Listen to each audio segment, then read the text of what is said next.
Cecília, né, que está sob a orientação do Weber, que está aqui presente, e da Thaís, que está sob a orientação da Sueli, que também está aqui. Não é isso, Eli? A Thaís está sob a sua orientação, né? Sim, sim, ela está comigo.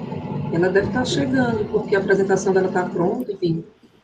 Inclusive, a Thaís, ela fez a gentileza de mudar a apresentação dela para hoje, né? Porque a gente tinha uma outra programação, primeiro com um aluno de doutorado que acabou, né, tendo algumas questões e redimensionou o tempo dele de doutorado, chegou a Thaís. Bom dia, Thaís. E aí ela gentilmente veio para cá. Em tese, ela estaria lá no final de outubro. Eu hoje combinei com o Weber que por volta de 10h30 eu vou sair e ele vai ficar mediando os seminários com vocês. Eu tenho uma consulta ao meio-dia, então eu não vou poder ficar até o final. A gente, como vocês já sabem, a gente tem feito apresentações da ordem de 15 a 20 minutos, né? E depois a gente abre para perguntas. A gente hoje vai começar com a Cecília, abre para alguns questionamentos, e depois a gente vai para a Thaís e também alguns questionamentos. Eu queria pedir mais uma vez que vocês atentassem para o trabalho, para o que está sendo apresentado, em todos os sentidos, do ponto de vista técnico, do ponto de vista acadêmico, do ponto de vista da metodologia científica, que vocês observassem a pessoa que está fazendo a apresentação, como foi a comunicação dela, dele, né, os aspectos visuais, os slides que essa pessoa usou, a quantidade de tempo que ela passou em cada sessão. Eu sei que vocês, nesse momento, muitas vezes se sentem não tão à vontade para fazer alguns comentários. Eu sei que muitos de vocês são amigos, conversam, né, no dia a dia, nos laboratórios, sobre as pesquisas também, o que às vezes traz uma certa... um certo sentimento de, eu não preciso mais fazer pergunta nenhuma, porque a gente já conversa tanto sobre isso. Mas esses exercícios, para quem está se expondo o seu trabalho, são fundamentais. O próximo passo para os alunos que saem desse momento é a qualificação. Então, é muito importante que eles recebam esse feedback de vocês também, que vocês não tenham receio de colocar as opiniões, as críticas, as sugestões. Esse é um ambiente super amigável, é um ambiente super seguro e um ambiente de crescimento. A gente está aqui para isso. A gente não está aqui para que a pessoa fale sozinha e a gente não contribua com ela em nenhum sentido. Eu vou colocar no chat também, mais uma vez, o link para o formulário de avaliação. Cada um de vocês deve preencher o formulário 2 vezes, uma vez para a Cecília e uma vez para a Keila. As avaliações de vocês, elas serão encaminhadas para as meninas, né? Preencham com calma, prestem atenção na apresentação primeiro, depois preenchem, porque esse feedback também é outra forma, né, de comunicação com elas, de contribuição. Os orientadores estão aqui, o trabalho de mestrado, seja de que nível for, ele é um trabalho, no mínimo em dupla, às vezes em trio. Então, fica aí mais um ponto para enriquecer a conversa, né, entre vocês. Então, sem mais demoras, eu queria passar a palavra para a Cecília e Cecília, você tem no máximo 20 minutos. Professora, eu combinei com a Thaís que ela ia começar. Foi? Então pronto. Passar a palavra para a Thaís. Vou só ligar aqui só um instante. Olá, gente, bom dia. Thaís, o teu áudio está um pouco baixo. Tá baixo? Agora melhorou. Melhorou? Porque tá um pouco longe. Pronto, vou ficar aqui segurando. Eu vou apresentar aqui minha tela, tá? Um instante.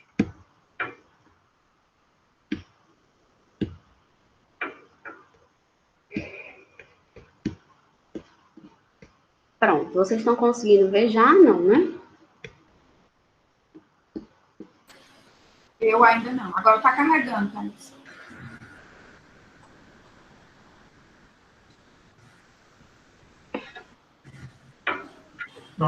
Pronto, aparecendo. Pronto, gente, eu vou tentar ser breve, porque tem muita coisa ainda na minha cabeça. Eu estou ainda no processo, né, como todos nós. Mas eu espero que dê certo.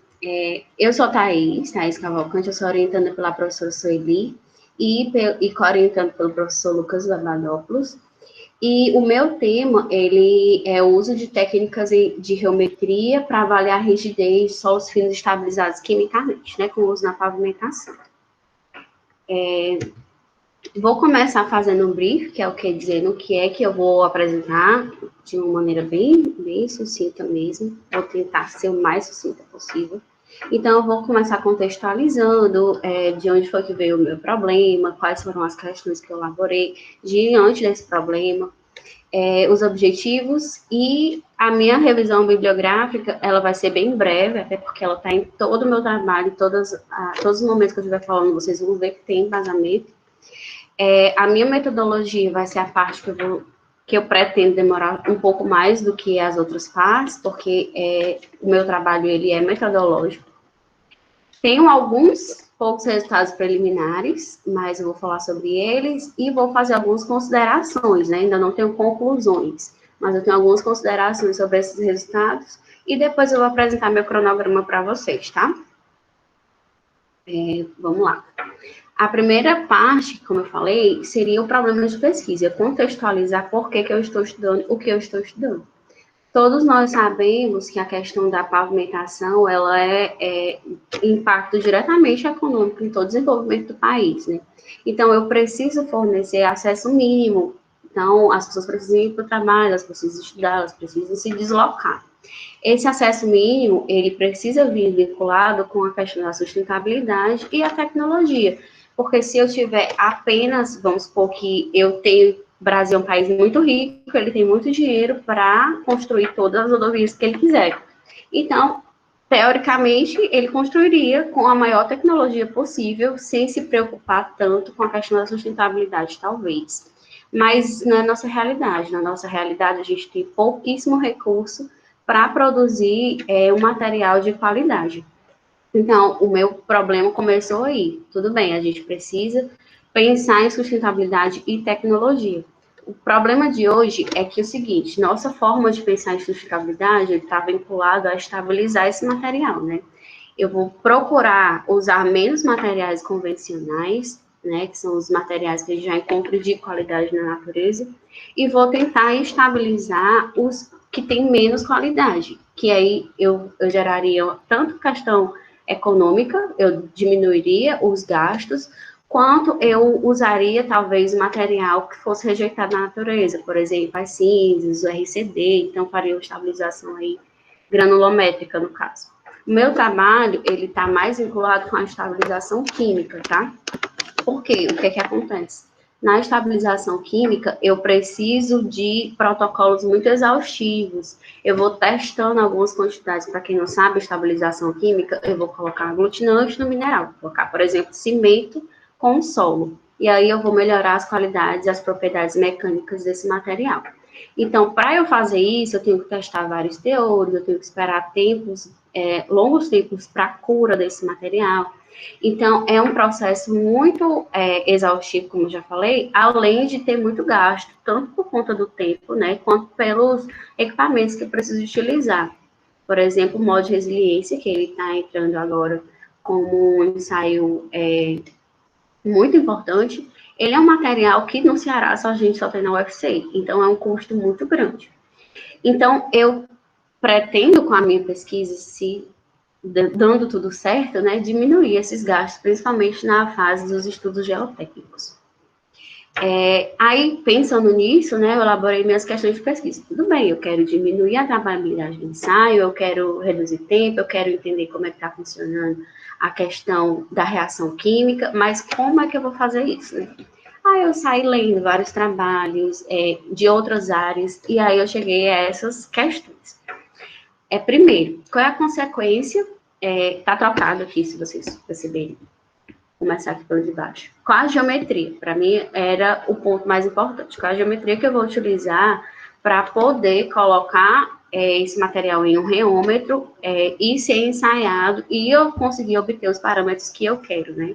No mundo ideal, como se fosse, por exemplo, no ligante, eu coloco no reômetro, ele faz o cisalhamento, já me mostra todos os parâmetros que eu preciso. No mundo não ideal, que é você estudar solos, eu tenho vários problemas com umidade, com a forma, que pode ser que ele não sustente na hora de eu fazer a torção no reômetro. Então, para mim, a geometria era o primeiro passo. Então, botei qual a geometria de ensaio em reômetro e cisalhamento dinâmico, melhor se adequa ao estudo de solos finos estabilizados quimicamente em função da faixa de modo de resiliência. Meu segundo problema era a umidade. Os trabalhos que eu vi, normalmente os solos eles eram saturados, eles eram estudos voltados para agronomia, então o solo úmido, ele era um solo importante nesse estudo. Para a gente sabe que o solo ele precisa de uma umidade ótima, eu preciso daquela umidade específica, que é onde a minha resistência vai ser maior do solo. Então, além de ter a questão da perda de energia pelo próprio cisalhamento, eu tenho a perda de energia pela reação química, né, que ocorre do cimento, por exemplo, com o solo, ele vai esquentando, vai perdendo energia, vai mudando a umidade, vai mudando, por consequência, a resistência do material. Então, meu segundo problema, que está na minha segunda questão, é a umidade. Qual a consequência da rigidez do solo, da perda de umidade causada pelas reações químicas em função da umidade ótima, né? Terceira questão também está relacionada mais ou menos com isso. Qual a influência de parâmetros químicos e da influência da temperatura e pode auxiliar na previsão e correlação da umidade. O que é que eu quero dizer aí? Eu vou estudar vários ensaios que são químicos para eu entender como é que está funcionando essa reação química, certo? Então, como é que eu vou conseguir correlacionar essas umidades? Quarto, como os ensaios de propagação de onda poderiam contribuir para a obtenção mais rápida e eficiente de ME? O que é que eu quero com os ensaios de propagação de onda? Eu quero mostrar que existem maneiras mais mecanicistas de estudar solos. O ensaio em si é um ensaio rápido e simples de ser executado, mas ele é mais difícil de ser compreendido, porque o solo, como eu já falei, ele é um material não linear, então ele é muito difícil de ser correlacionado. Sim, como conhecimento dos parâmetros geológicos pode dar suporte à escolha de materiais para a realização da estabilização do numérico. Então, o que é que eu quero, assim, no mundo ideal, né? Eu quero chegar lá, com a minha amostra, colocar no reômetro e fazer uma análise expedita. Eu coloquei lá no reômetro, demorei um tempinho, não sei, talvez uns 20 minutos, tirei meu material e eu consigo ver se pelo menos houve uma reação, se houve uma melhora, para depois eu trabalhar com os ensaios que já estão aí postos, né? Por exemplo, os ensaios de compactação, de MR, para depois eu fazer os ensaios que já estão normalmente no nosso uso. Então, minha ideia é fazer uma análise rápida. Então, meu objetivo é desenvolver técnicas de caracterização mais rápidas de solos finos que se relacionem com ensaios de rigidez e com o efeito da estabilização. Essa questão da rigidez, eu posso comparar ele, mais ou menos, com o modo de resiliência, né, que a gente tem hoje. Então, meus objetivos específicos reconhecer a geometria, a melhor geometria, investigar a influência da umidade, analisar a influência da temperatura antes dessas reações químicas e explorar outros ensaios, por exemplo, o ensaio ultrassônico, tá? Então, vou fazer bem breve a minha revisão. Como vocês viram, para eu chegar nas minhas questões de pesquisa, eu precisei entender como é que está o cenário. Então, eu comecei lá de o que são estabilizações, como é que ocorre, qual é a diferença de ser um material estabilizado e ser um material aglomerado. Então, tem vários pontos aí, e a gente consegue ver que está muito tempo aí a estabilização. Em 1971, o Voigt já estava falando sobre estabilização. A Lilian, ela trabalhou com misturas betulinosos em 2008. Tem vários outros trabalhos depois dela, recentes, e muito bons, né? E o meu ponto aqui está em Araújo, 2008, que ele teve várias tentativas de produzir métodos de dosagem, né? 3% quando o material é assim, 5% quando o material é de outro jeito. E a gente sabe que na prática é muito difícil a gente acertar na hora. A gente tem uma noção, mas não tem como acertar porque os materiais, eles são muito diferentes. Um solo do outro é diferente, um método para o outro pode ser que seja um solo completamente diferente. Então, depois eu analisei Pilege, que ele estudou tanto a questão de reologia quanto a questão das reações químicas, ele estuda muito mais a argamassa. Então, também é bom para comparar com o solo, porque os dois vão estudar modelo reológico de Birham. E análise de Margrave, que foi uma análise como se ele estivesse estudando um ligante, né, bem entre aspas mesmo, só que ele fez isso com argila. Que aí são as minhas bases, né, na questão da revisão. Então, como é que eu quero fazer? Vou começar aqui com os meus materiais. Eu tenho 3 materiais iniciais que eu estou caracterizando. Já caracterizei esse solo A2,4 e esse solo A4. E vou caracterizar ainda as cinzas. Para quê? Eu preciso de 3 módulos de resiliência diferentes para eu poder comprovar a geometria que eu consegui, certo? Para comprovar que aquele ensaio ele teve alguma eficiência. Aí eu não vou entrar muito em detalhes, tá? Vou tentar ser mais rápido. Aí o que é que eu quero fazer depois dessa comprovação? Eu vou fazer realmente com a questão da estabilização química. Então, eu vou ter 3 porcentagens de cimento diferentes com vários tipos de cura diferentes. Para eu poder analisar agora a questão da reação, não mais a geometria. Então, a minha metodologia, resumindo aí nesse fluxograma, vou trabalhar com a geometria, vou comprovar, vou calcular o cilindro, que eu já fiz, e eu vou tentar comprovar e executar o método agora. Avaliação das condições de ensaio, que é a questão de temperatura e umidade, que eu já falei. Avaliação dos parâmetros, que aqui é que eu vou ter todas as questões físicas, digamos assim, eu vou analisar o ângulo de fase, a deformação que está tendo, e todas essas características. A testagem dos ensaios ultrassônicos, para mim, essa parte ela é meio bônus no meu trabalho. Se eu conseguir fazer, vai ser muito bom, mas se eu não conseguir fazer, eu também não estou com tanto foco, porque eu acho que já tem bastante coisa. Eu vou tentar ser rápida, já demorei muito, né? A minha metodologia, ela está aqui na geometria, então o que foi que eu fiz? Eu calculei, de acordo com as especificações do equipamento, qual era o melhor cilindro que eu ia conseguir torcer sem que ele quebrasse, ou sem que ele não torcesse, né? Então, eu analisei ângulos, eu analisei lado, altura, eu fiz isso numa planilha de Excel. Então, eu fiz uma relação entre o G, que é o módulo de cisalhamento, e a rigidez, que seria nosso PMR, e eu descobri que as faixas, elas estão de rigidez, né, de 30 a 1.500, então eu coloquei 10 faixas de módulo de cisalhamento, que foi de 100 a 1.000, de 50 a 1.000 MPa. E aqui tá, tipo, mais detalhes nas equações, né? Vou seguir aqui. Com a relação da energia, que é o que eu quero fazer na segunda etapa, vou fazer ensaios químicos, certo? Termogravimetria, várias análises químicas para eu entender como é que funciona a reação. Depois, eu vou fazer os próprios ensaios no reômetro e tentar, né, obter os parâmetros da reologia. Depois, eu vou fazer os ensaios ultrassônicos, tentar entender a questão da rigidez, quando é dinâmica, quando ela não é, qual é a correlação dos modelos reológicos para o solo, certo? E aqui, sobre os resultados preliminares que eu já tenho e o que eu estou tentando obter, né? Dos resultados que eu já tenho, eu peguei meu cilindro, eu fixei um raio de 6 milímetros e diâmetro de amostra de 2 milímetros por causa do elemento de volume representativo, né? Que ele tem um limite para poder utilizar. Então, todos os materiais que eu testei, eles têm que ser passados na peneira de 10, na peneira de mesh 10, que é de 2 milímetros, certo? E aí eu calculei o momento de inércia, que já tinha mostrado a equação mais atrás. Qualquer dúvida que vocês tiverem depois, vocês me perguntam. Aí eu fixei os valores de torção entre o mínimo e o máximo, que seria a resolução do equipamento, e o máximo que ele suporta. E eu variei a angulação.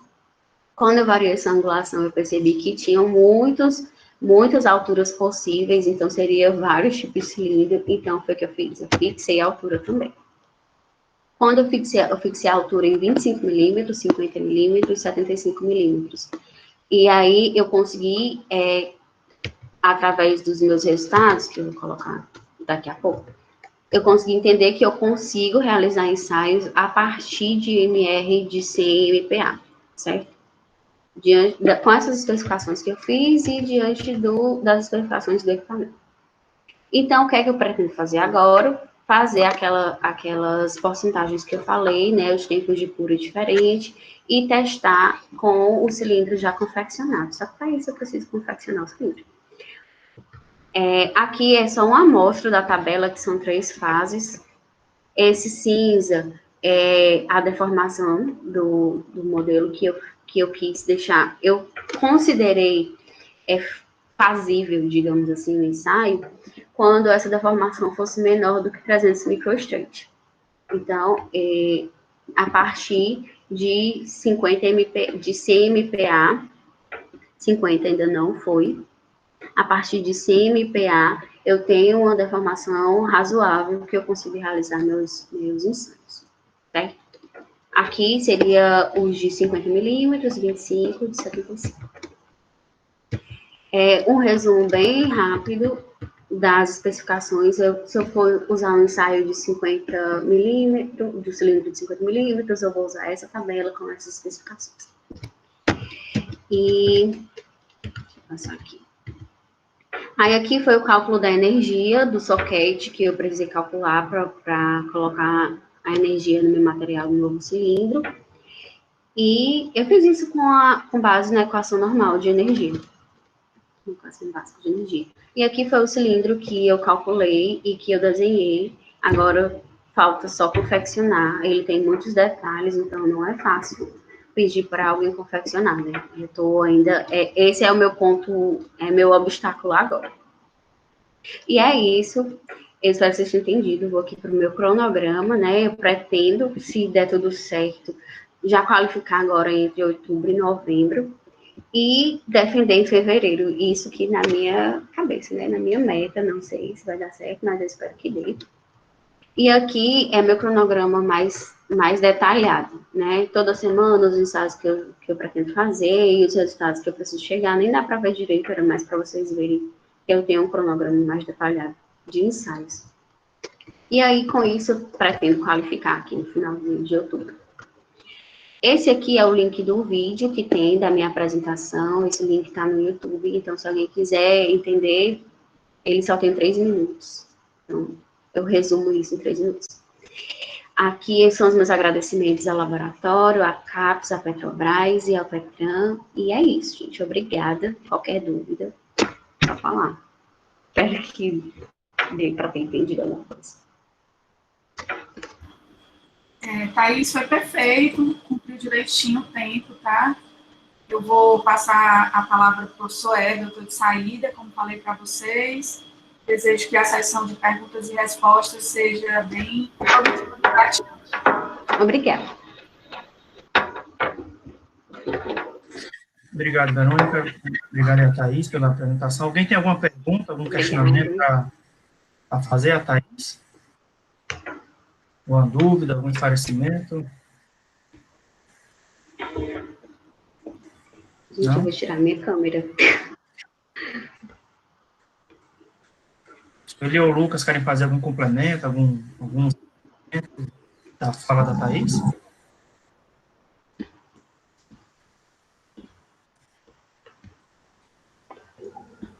Olá, bom dia.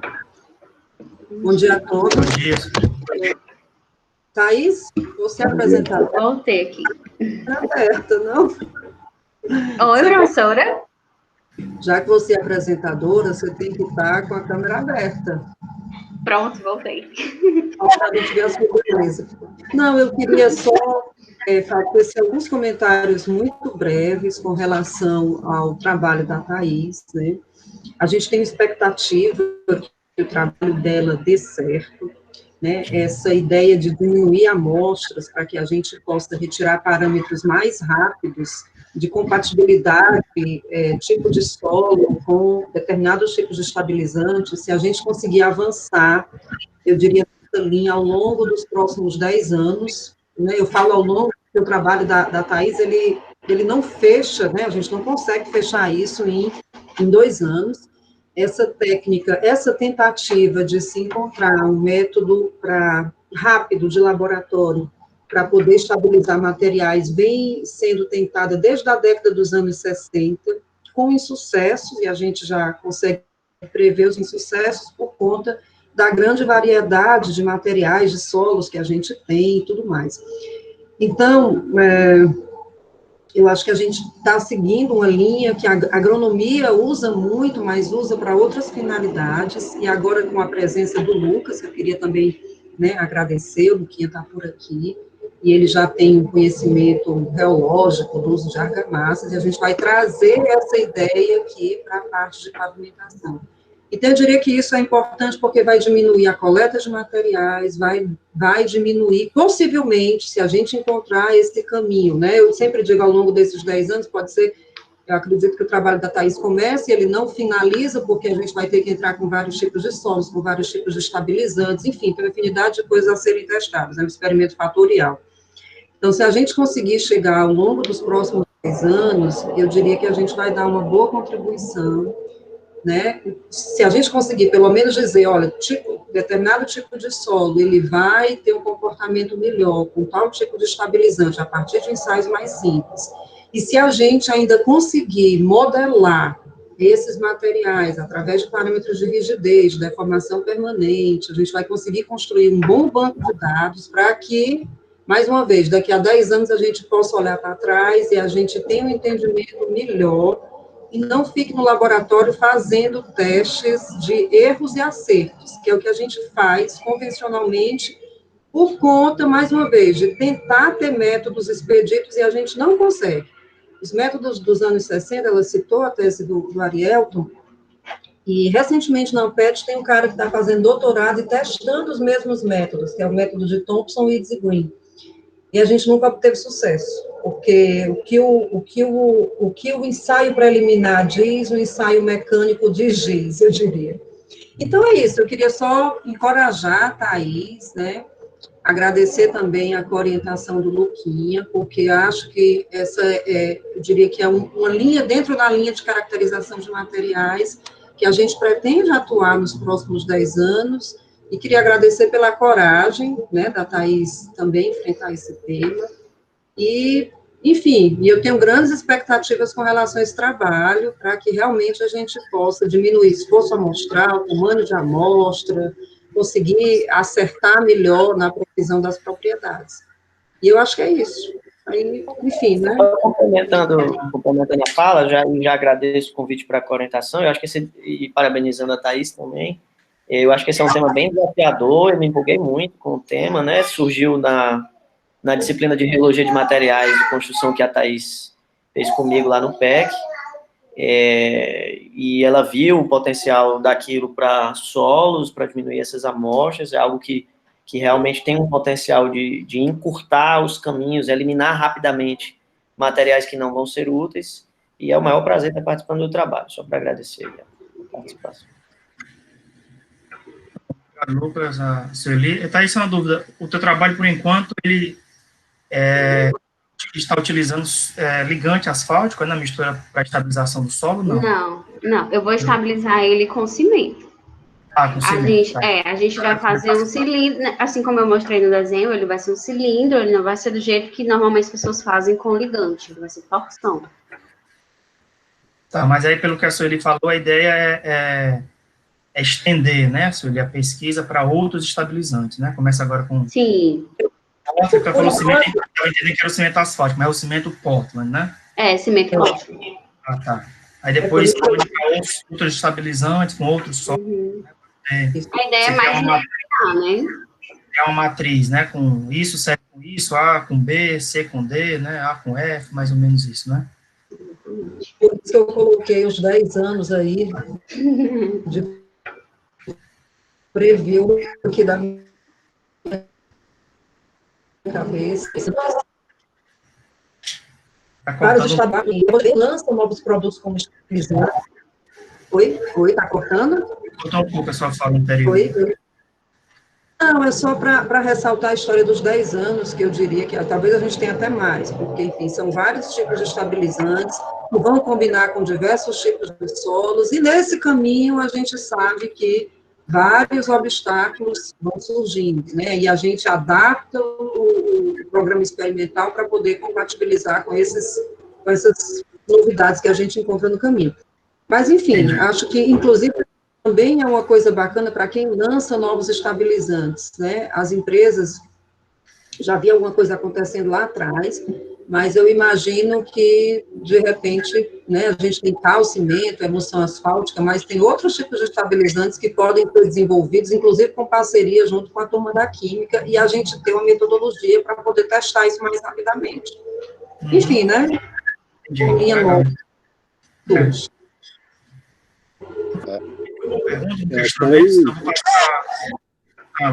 Oi. Desculpe interromper. É só uma recomendação, Thaís. Bota o link daquele vídeo que tu mencionou no chat daqui no Google Meet, que aí facilita para o pessoal acessar, entendeu? É só uma recomendação. Parabéns, viu, para a apresentação. Obrigada. Vou tentar colocar. Eu vou parar de... Bom, alguém tem mais um questionamento? Senão eu vou passar agora a Cecília. Ela dá início. Eu vou parar de apresentar aqui. Tá bom, Thaís. Obrigado.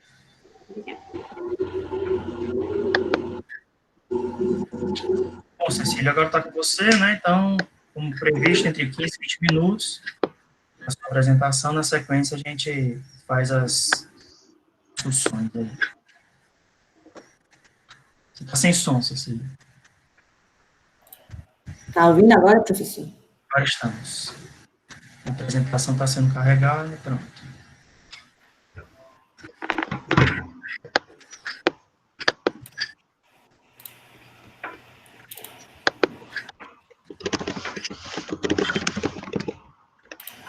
Dá para ver? Todo mundo está vendo? Pronto, ok. Gente, tudo bem com vocês? Eu sou a Cecília, né? Eu sou engenheira civil, me formei na UFC em 2018, e ano passado eu ingressei como aluna de mestrado do PETRAN, orientada pelo professor Eber, e a minha linha de pesquisa é a gerência de pavimentos. O título do meu trabalho é a análise comparativa entre a determinação do PCM e PC-R na avaliação estrutural de pavimentos aeroportuários. Fazendo uma breve contextualização,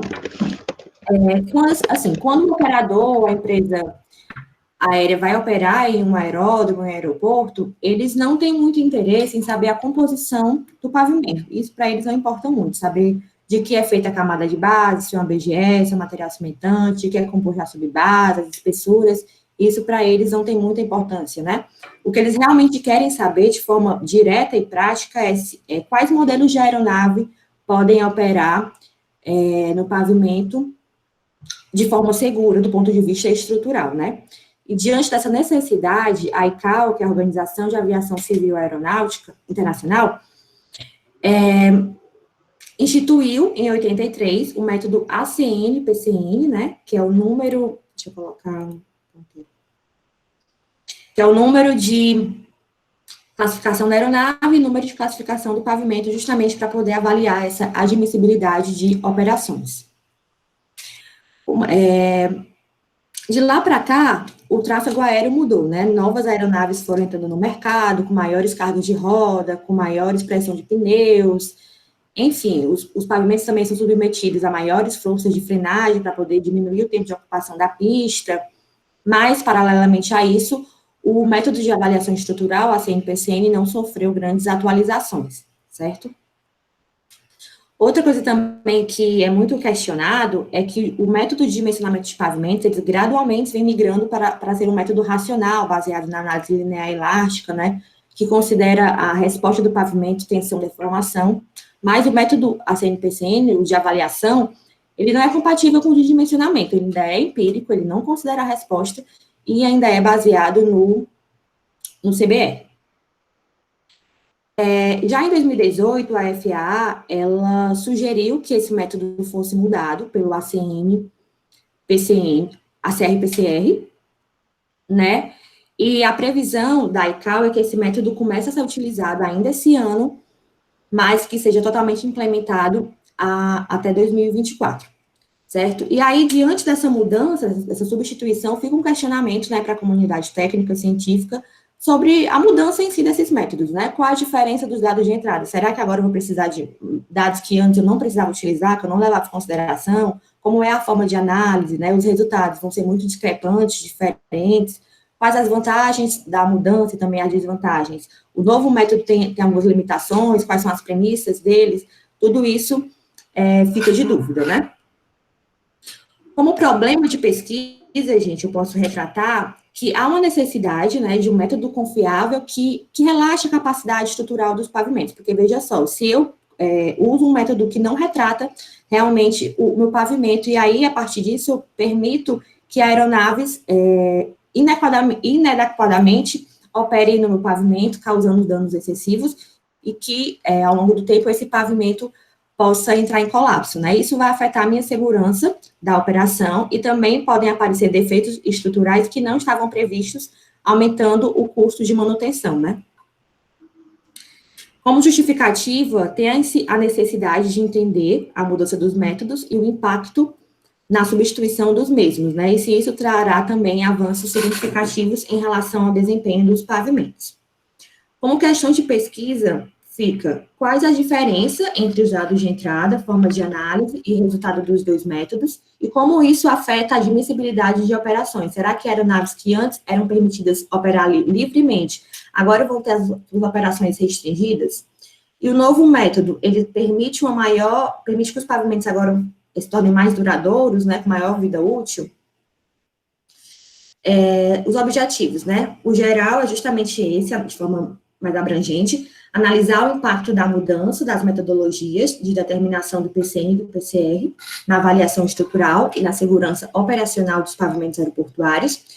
E os específicos são comparar os parâmetros de entrada, forma de análise dos dados e os resultados referentes aos dois métodos em pavimentos flexíveis, verificar o impacto da nova metodologia na admissibilidade das operações aeronáuticas e analisar o efeito da mudança do método em relação à vida útil e ao desempenho dos pavimentos aeroportuários. Vou explicar, assim, de forma geral, um pouquinho do método, tá? Do vigente, né? Que é o ACN-PCN. O ACN, né, que é o número de classificação da aeronave, ele retrata o dano que aquela aeronave causa no pavimento, certo? E isso, gente, vai variar com alguns parâmetros, né? O tipo do pavimento, se é rígido, se é flexível, a carga da aeronave, a pressão de pneus que a aeronave vai submeter ao pavimento e também a resistência do subleito, né? É claro que aeronaves vão causar maiores danos em pavimentos com subleito de resistência baixa, certo? No cálculo do ACN, gente, ele usa um conceito chamado carga de roda simples derivada, né? Eu tenho uma aeronave com uma certa carga, uma certa configuração de trem de pouso, e ela causa um dano naquele pavimento, né? Uma deformação. E aí, qual será a carga necessária para que uma roda simples, com pneus inflados a 1,25 megapascal, cause o mesmo dano que aquele modelo de aeronave? Então, ele faz uma conversão, certo? E aí, de posse dessa carga, multiplica por 2 e ele encontra o valor de ACN. Mas o cálculo desse fator, quem faz são os fabricantes, né? Porque eles, mais do que ninguém, conhecem a configuração do trem de pouso e as cargas das aeronaves, certo? Tem alguns documentos oficiais onde são exibidos os valores de ACN, certo? Como a ICAO e a ANAC também exibem esses valores. Então, uma aeronave, ela não tem só um valor de ACN, né? Porque o dano, ele muda em relação ao subleito, em relação à própria carga da aeronave, em relação ao tipo de pavimento. Então, uma aeronave tem vários tipos de ACN, certo? Então, ele é exibido em termos de subleito, de carga e de tipo de pavimento, certo? O PCN, ele já, enquanto o ACN reflete o dano que a aeronave causa no pavimento, o PCN reflete o dano máximo, a capacidade de dano que aquele pavimento pode suportar sem entrar em colapso em torno de 20 anos. E também varia em relação ao tipo de pavimento, o tipo das camadas, e também em relação ao subleito, certo? Ele pode ser obtido de duas formas, experimental ou de avaliação técnica. A forma experimental, basicamente, o gestor do aeródromo, ele já tem um conhecimento, né, das aeronaves que regularmente operam no pavimento e que não causem danos preocupantes, e ele simplesmente diz que o PCN é igual ao ACN da aeronave mais robusto, né? Já o método de avaliação técnica é determinada a carga admissível por meio do processo inverso de dimensionamento e obtém-se o PCN como sendo o valor do ACN da aeronave que retrata essa carga admissível. O método mais comum para a obtenção do PCN é o experimental, né? Por quê? Porque não tem custos para o gestor, ele não precisa conhecer o pavimento de forma mais específica, então é mais barato, ele usa o experimental, e bem mais fácil também. Tá, tudo bem, determinei o ACN, determinei o PCN, o que eu faço com isso, certo? Vamos supor que um PCN no pavimento da pista deu 50, certo? Isso quer dizer que aeronaves que têm um ACN de 50 ou inferior podem operar naquele aeródromo, naquela pista, livremente, né? Sem restrições de frequência de carga ou de operações, certo? Ele é expresso de uma forma simples, dessa forma aqui, PCN, 18 e o número, né? E 4 letrinhas. Esse número reflete a capacidade de carga que o pavimento tem, e essas 4 letras, elas refletem o tipo de pavimento, se é flexível, se é rígido, o subleito, a sua resistência com base no CBR, né, porque é um método empírico. Essa terceira letra aqui, em relação à pressão máxima de pneus, que o gestor permite que os operadores trafeguem naquela pista. E essa última letra é o tipo de avaliação utilizada, se é o experimental ou técnico.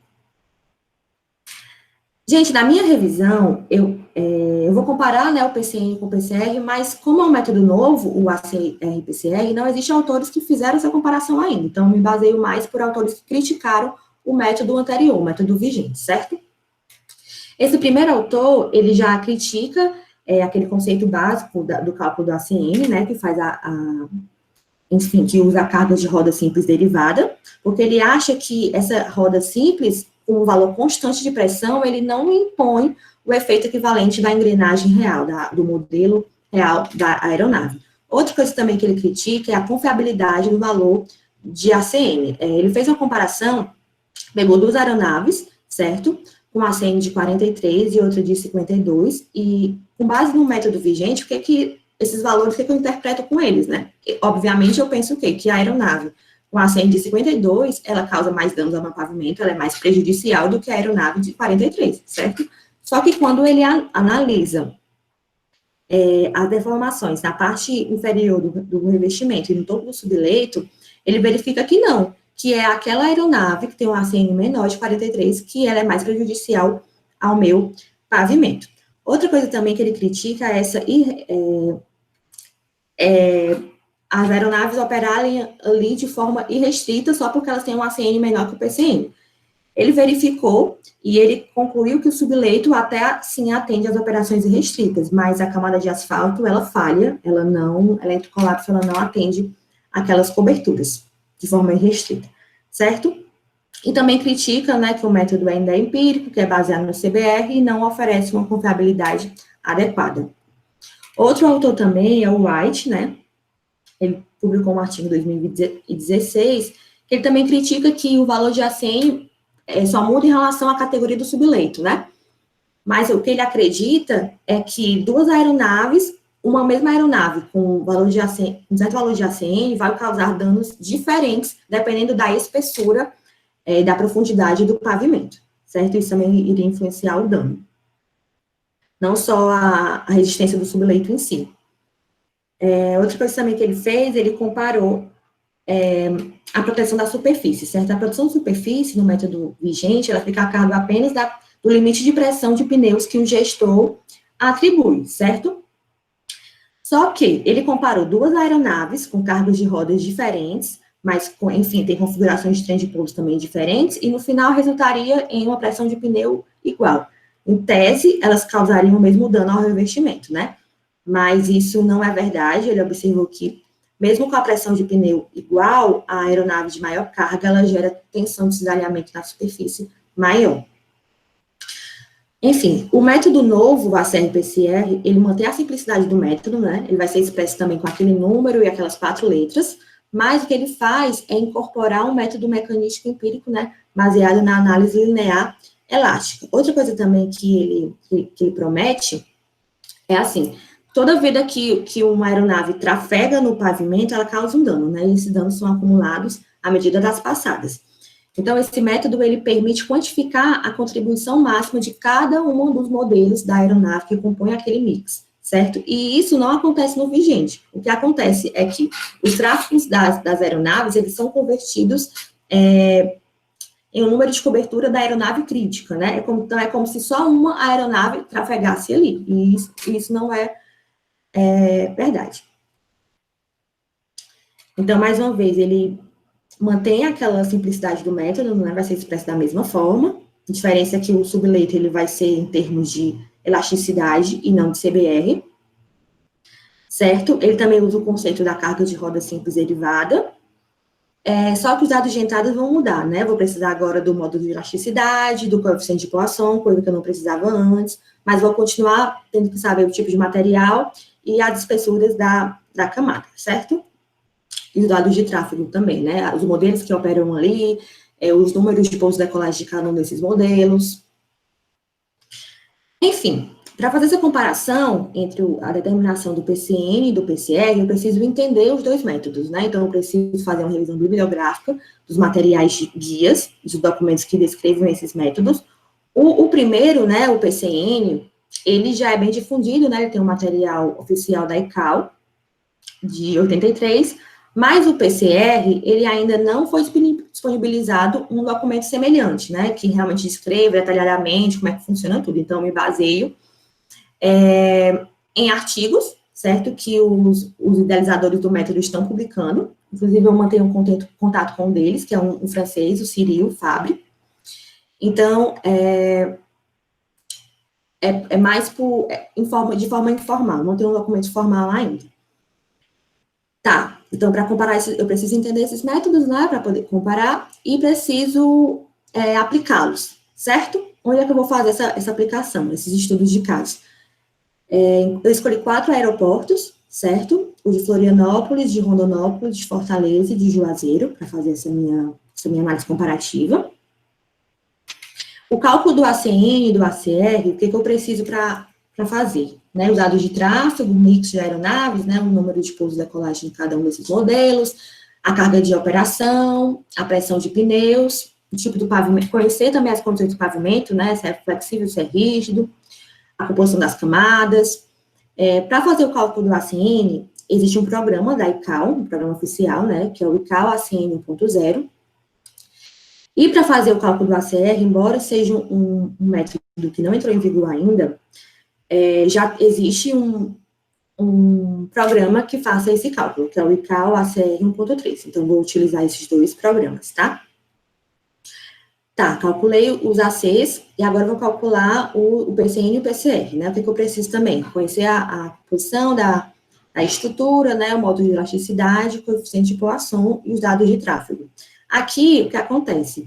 Como esse método é novo, não pode ser que alguns gestores, alguns aeroportos não tenham esses dados, né, de elasticidade e de poação. Se eu precisar desses dados e eles não tiverem, eu vou obter ou por retroanálise, né, usando o BEC-FAA, ou então fazendo uma correlação entre o CBR e o MR com a fórmula da ASTO, certo? Para calcular o PCN, eu também vou utilizar um programa, que é o CONFAA 3.0, que é um programa, enfim, oficial. E para calcular o PCR, não existe um programa, o método não está implantado ainda, então não existe um programa que facilite esses meus cálculos, que me auxilie, certo?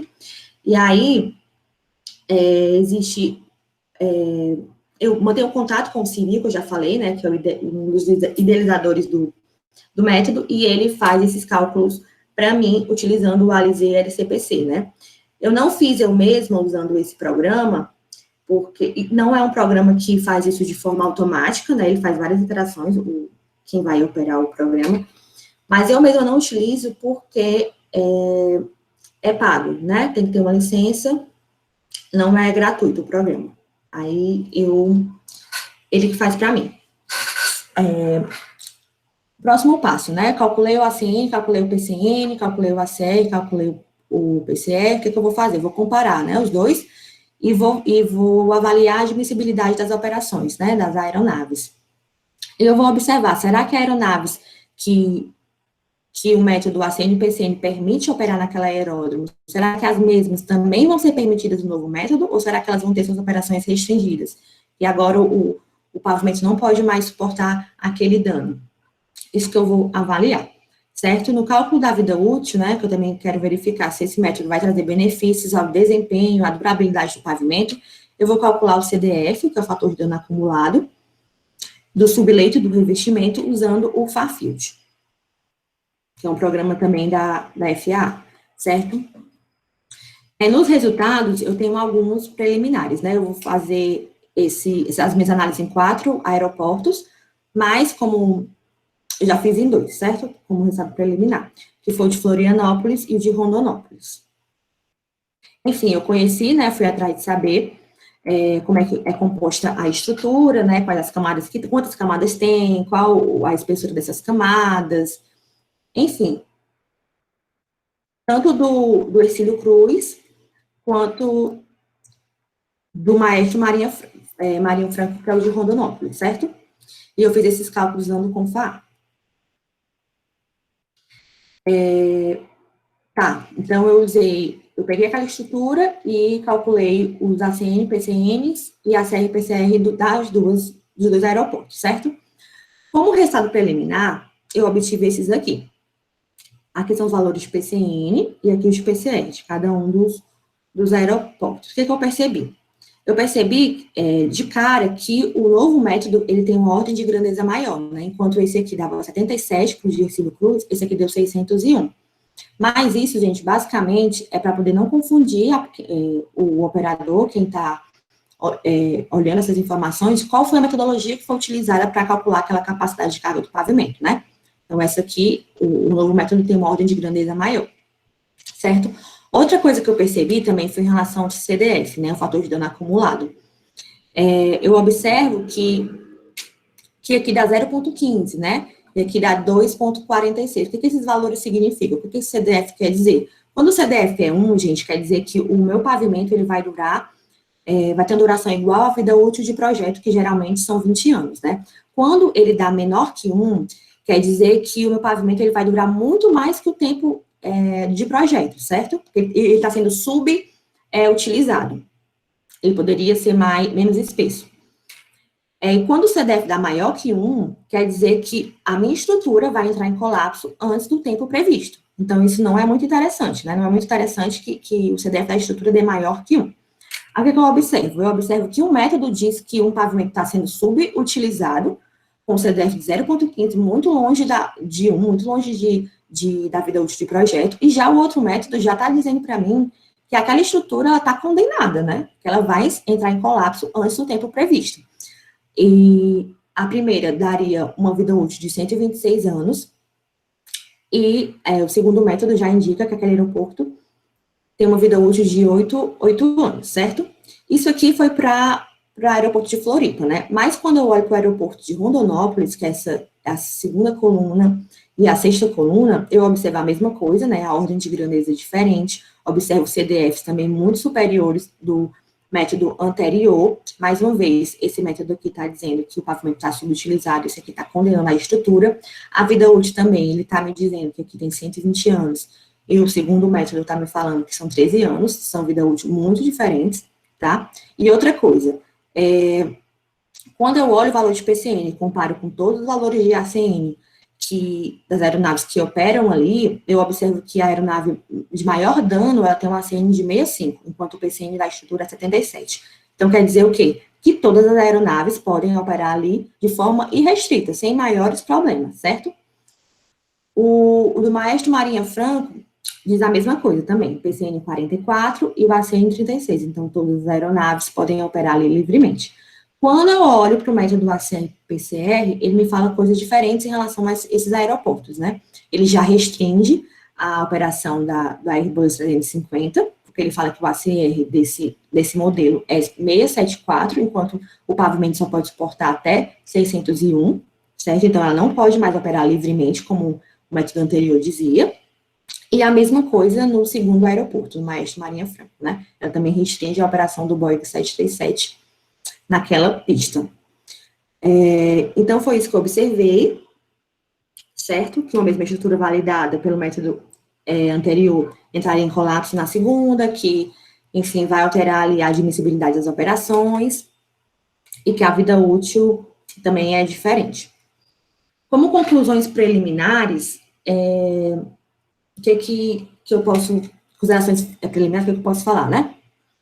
Que esse método novo, como ele contabiliza a contribuição do dano de cada uma das aeronaves, ele considera com mais precisão os danos que o pavimento vai sofrer, certo? E talvez por causa disso que ele sugira um tempo de vida útil menor, né? Porque no método anterior não fazia essa contribuição de todas as aeronaves, então tinham danos que aconteciam e não eram contabilizados, certo?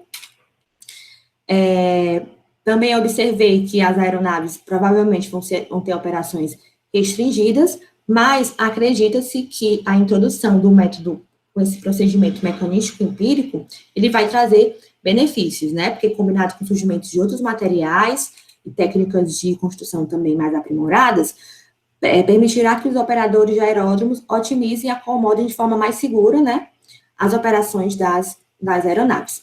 Esse aqui é o meu cronograma, certo?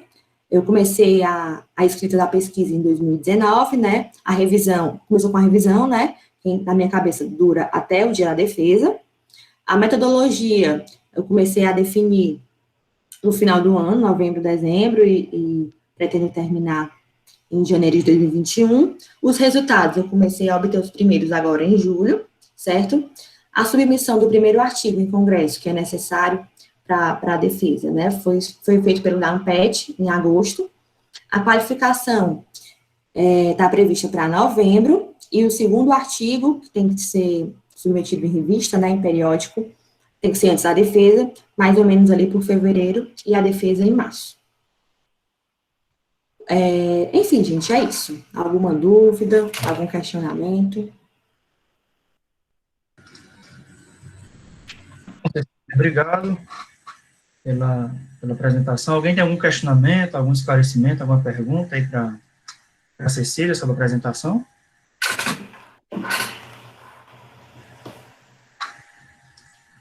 Não? Todo mundo calado hoje, né?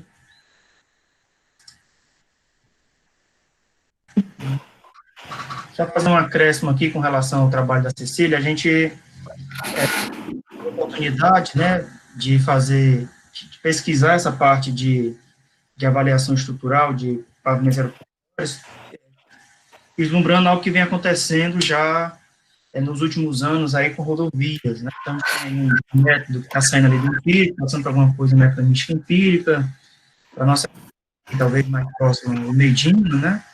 E aí os pavimentos aeroportuários também vêm nessa vamos assim.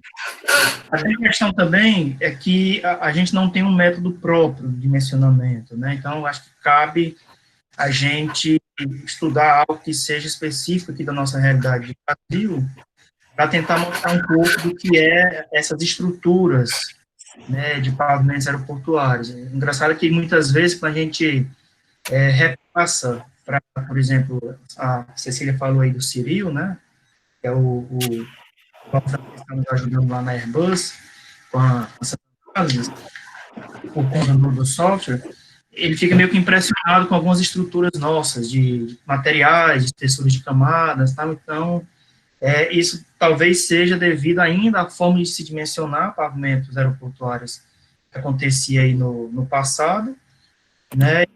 Talvez isso se destaque agora, quando a gente começa a fazer uma análise mecanística empírica, né, com essa introdução e com essa apresentação que a Cecília fez, a meu ver, de modo bem esclarecedor, que a gente tenta mostrar que isso pode trazer algumas implicações com o novo método, né, com essa nova abordagem a ser feita aí do empírico, mudando. Isso vai acontecer, a previsão era 2024, né, Cecília? Depois passou 2024, acho que foi isso o que a ICAO relatou recentemente. Que se algo talvez mais atual para a nossa realidade mundial, né? Isso vai ser aplicado no mundo todo. Todos os países que são aí signatários da Organização da Aviação Civil Internacional vão precisar sair da metodologia do ACM-PCM para o ACR-PCR. E eu acho que cabe a gente aqui trazer um pouco da nossa realidade do Brasil, que nós temos ainda pistas que são antigas, são pistas ali datadas da Segunda Grande Guerra Mundial, muito poucos aeroportos têm pistas recentes, e todos ainda com uma certa robustez, que pode ser robusto quando você analisa isso de um caráter mais empírico, mas pode não ser de um caráter mecanístico empírico e trazer algumas restrições, sobretudo operacionais, né, em alguns aeroportos, como a Cecília começou a apresentar ali nos resultados preliminares, que a gente conseguiu constatar, de certo modo, mas a ideia é avançar também, né? E na sequência, acredito que o Matheus, que está aqui também na sala, o Matheus Lira, né, deva dar continuidade aí, fazendo alguma análise também. A gente tem conhecimento de alguns outros pesquisadores, fazendo pesquisa de doutorado ali pelo ITA, que a gente tem mantido alguns contatos lá também, mas acredito que tenha dado aqui, com o trabalho da Cecília, um pontapé inicial, uma abordagem mecanística empírica também em pavimentos aeroportuários, tá? Então, é mais ou menos esse caminhamento. Não sei se a Cecília quer complementar alguma coisa, ou se alguém aí presente quer fazer alguma pergunta.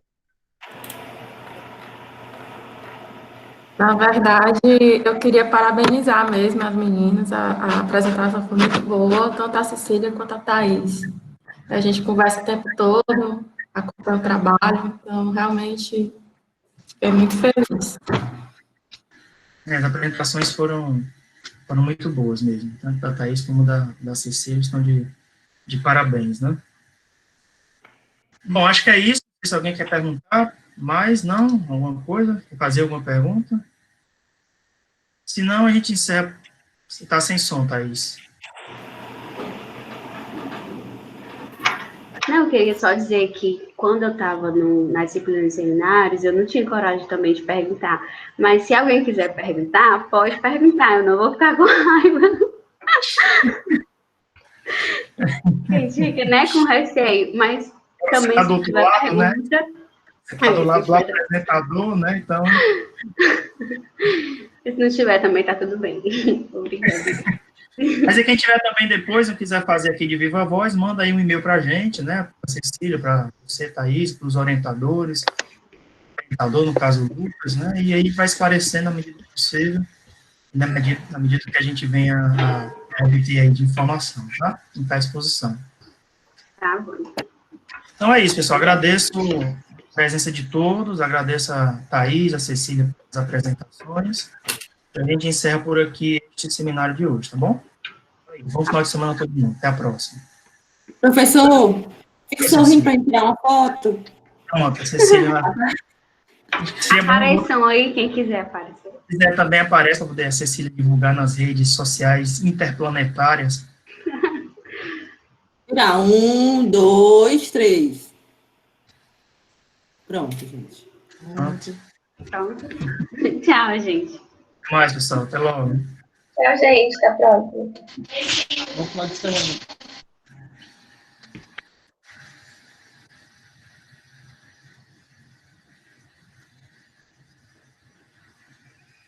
A Elisa foi a primeira a sair. Tá vendo aí? Ave Maria. Coisa triste.